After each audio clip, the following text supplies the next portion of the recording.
बिस्मिल्लाहिर्रहमानिर्रहीम। अल्लाहुम्मा सल्लि अला सय्यदिना व मौलाना मुहम्मदिन व अला आलिहि वस्सहबिहि व बारिक वसल्लम अलैहि।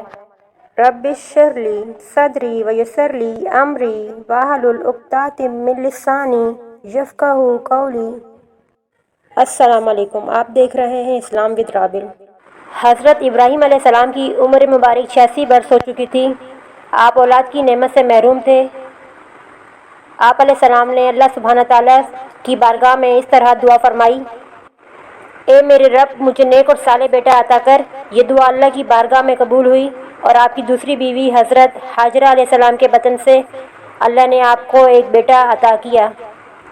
हज़रत इस्माइल अलैहिस्सलाम अभी 13 बरस के हुए थे कि हज़रत इब्राहीम अलैहिस्सलाम ने एक हैरत अंगेज़ ख्वाब देखा। अल्लाह के नबी ने ख्वाब में देखा कि इन्हें अल्लाह की तरफ से हुक्म दिया जा रहा है कि वो अपने लख्त जिगर यानी हज़रत इस्माइल अलैहिस्सलाम को अपने हाथ से कुर्बान कर दें।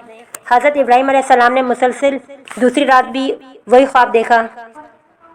आप अलैहिस्सलाम ने तीसरी रात भी यही ख्वाब देखा और समझ गए कि यह अल्लाह ताला का हुक्म है, इसमें शैतानी वसवसे का कोई अमल दखल नहीं है। मुफस्सिरीन लिखते हैं कि इसकी एक सूरत तो यही थी कि हज़रत इब्राहीम अलैहिस्सलाम अल्लाह सुब्हाना ताला के हुक्म पर अमल करते और बेटे की मर्जी जाने बगैर इसे ले जाकर कुर्बान कर देते।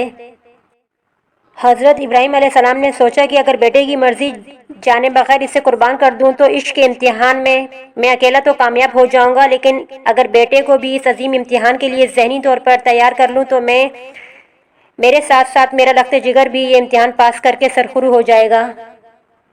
लिहाजा अल्लाह के नबी ने अपने बेटे की तरफ रुख फरमाया और कहा, मेरे बेटे, मैंने ख्वाब देखा है और ये कोई आम ख्वाब नहीं देखा। मैंने ख्वाब में देखा है कि मैं तुझे ज़िबा कर रहा हूँ अपने हाथ से। अब आप बताइए मेरे फर्जंद, आपका इस बारे में क्या ख्याल है? अब बेटा भी तो एसारे पेशा बाप के वजूद का हिस्सा था। बेटा भी तो वो था जिसने सब्र व इस्तिकामत का दर्स अपनी छोटी सी उम्र में इन्हीं के मकतब से पढ़ा था। बेटे ने खुशी खुशी खुलूस दिल से फरमाने इलाही का इस्तकबाल किया और इंतहाई पुरसुकून लहजे में अर्ज़ किया, बाबा जान, जो हुक्म आपको दिया गया है इसकी तामील कीजिए। फरमाया, बाबा जान, मेरी तरफ से आप बिल्कुल मुतमईन रहिए, इंशाअल्लाह आप मुझे साबरीन में से पाएंगे। इस तरह इस अजीम बाप और इस ज़ीशान बेटे ने आजमाइश का पहला मरहला कामयाबी से तय किया। मौरखीन लिखते हैं कि शैतान ने पूरा जोर लगाया कि किसी तरह इब्राहीम अलैहिस्सलाम इस इम्तिहान से कामयाब होकर, कामरान होकर, सरखुरू होकर ना निकलें। ये सबसे पहले हज़रत हाजरा अलैहिस्सलाम के पास आए। हज़रत इब्राहीम अलैहिस्सलाम की ज़ौजा के पास कहने लगा, आपको मालूम भी है आपका शौहर आपके बेटे को ज़िबा करने जा रहा है। बीबी हाजरा अलैहिस्सलाम ने कहा, दूर हो जा, कैसी बात कर रहा है? कभी मेहरबान बाप अपने ज़ीशान बेटे को भी ज़िबा कर सकता है? शैतान ने कहा, इब्राहीम अलैहिस्सलाम ये कहते हैं कि इन्हें ये हुक्म अल्लाह ने दिया है। अब जनाब हाजरा ने कहा कि अच्छा, अगर अल्लाह ने हुक्म दिया है तो इब्राहीम जाने और अल्लाह जाने, तू कौन होता है दखल अंदाजी करने वाला? काश मेरे 1000 बेटे होते, मैं सबको अल्लाह की राह में कुर्बान कर देती। कुछ रिवायतों में मिलता है कि हज़रत हाजरा अलैहिस्सलाम ने ज़मीन से कुछ पत्थर उठाए और शैतान को मारे। इब्लीस यहाँ से मायूस होकर अब हज़रत इस्माइल अलैहिस्सलाम के पास आया। कहने लगा, इस्माइल, कुछ खबर भी है, तुम्हारा बाप तुम्हें ज़िबा करने के लिए ले जा रहा है। हज़रत इस्माइल अलैहिस्सलाम ने पूछा, अच्छा क्यों, किस लिए? शैतान ने कहा, वो तो कहता है कि हुक्म खुदा है। हज़रत इस्माइल अलैहिस्सलाम ने कहा, अगर हुक्म खुदा है तो इसके हुक्म के सामने सर तस्लीम खम। हज़रत इस्माइल अलैहिस्सलाम ने भी पत्थर उठाए और इसको दूर मार भगाया। 2 जगह से रुस्वा होने के बावजूद भी दिमाग ठिकाने नहीं आया। सोचा एक आखिरी कोशिश करके देखता हूँ। अब हज़रत इब्राहीम अलैहिस्सलाम के पास आया। कहने लगा, ए इब्राहीम, अपने बेटे को ज़िबा मत कर, ये ख्वाब शैतानी है। कहा, इब्राहीम, तेरा दिल कैसे बर्दाश्त करता है? तेरा चांद सा बेटा है, इस चांद से बेटे को कुर्बान कर रहा है। हज़रत इब्राहीम अलैहिस्सलाम ने भी इसे रुस्वा किया और कहा, अगर मेरे बेटे मशरिक़ और मग़रिब में मौजूद अफराद की तादाद के बराबर भी होते और मेरा खुदा मुझे हुक्म देता तो तमाम के तमाम इसके रास्ते में कुर्बान कर दो, तो मैं ज़रूर इसके इस हुक्म की भी तामीर करता। जनाब इब्राहीम अलैहिस्सलाम ने भी कुछ पत्थर उठाए, शैतान को मार दूर भगाया। यूँ दूसरा मरहला भी कामयाबी से तय पा गया। शैतान को मलाल है कि कोई चाल कामयाब न हो सकी।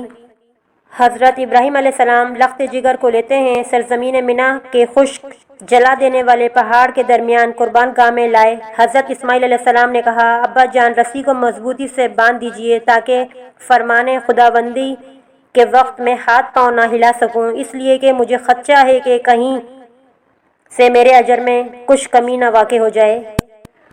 اور بابا جان جب گھر واپس تشریف لے جائیں تو میری ماں کو میرا سلام کہیے گا، اور اگر ہو سکے تو میرا کرتا میری ماں کے پاس لے جائیے گا، وہ اپنے لخت جگر کی خوشبو پا کر سکون قلب محسوس کریں گی۔ کہا، بابا جان مجھے زمین پر لٹا کر قربان کیجئے کہ یہ قربانی کی بہترین حالت ہے۔ بابا جان ایسی صورت میں آپ کی نگاہیں میرے چہرے پر نہیں پڑیں گی اور نتیجتاً ایک باپ کی شفقت آپ پر غالب نہیں آئے گی، اور نہ ہی آپ کو حکم خدا پر عمل کرنے میں دشواری ہوگی۔ آخر کار وہ حساس لمحات آن پہنچے جب فرمان الہی کی تکمیل ہونی تھی۔ حضرت ابراہیم علیہ السلام نے جب بیٹے کے مقام تسلیم کو دیکھا تو اس سے اپنی آغوش میں لے لیا، رخساروں کو بوسے دیے، استقامت کی داد دی۔ اس کے بعد حضرت ابراہیم علیہ السلام نے اپنے لخت جگر کے چاند جیسے چہرے کو خاک پہ رکھا، پوری قوت کے ساتھ گردن پر چھری چلانی تھی، لیکن تیز دھار چھری نے فرزند کے لطیف و نازک گلے پر معمولی سا بھی اثر نہ کیا۔ حضرت ابراہیم علیہ السلام حیرت میں ڈوب گئے، دوبارہ چھری کو چلایا، وہ بھی کارگر ثابت نہ ہوئی۔ پروردگار کی آواز آئی، ارشاد ہوا، آیت کا ترجمہ، اور ہم نے آواز دی، اے ابراہیم تم نے اپنا خواب سچا کر دکھایا، ہم نیکوکاروں کو اسی طرح جزا دیا کرتے ہیں۔ کیا ہوا آپ سبھی جانتے ہیں۔ حضرت اسماعیل علیہ السلام کی جگہ ایک گوسفند یعنی دمبا آ گیا، اور اللہ نے ان کے خلوص کی بدولت ان کی قربانی قبول کر لی۔ بیٹے کو اپنے ہاتھ سے ذبح کرنا، وہ بھی لائق اور نیک بیٹے کو جس کے انتظار میں باپ نے عمر گزاری، اور سب سے بڑھ کر عظیم بیٹے کی استقامت تسلیم تو دیکھیے کہ فرشتے بھی اش اش کر اٹھے۔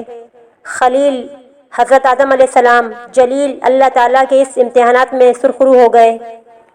اس واقعے کی یاد میں ہم اور آپ عید الاضحیٰ مناتے ہیں۔ اللہ تعالیٰ ہم سب کی قربانیوں کو منظور اور قبول کرے، آمین۔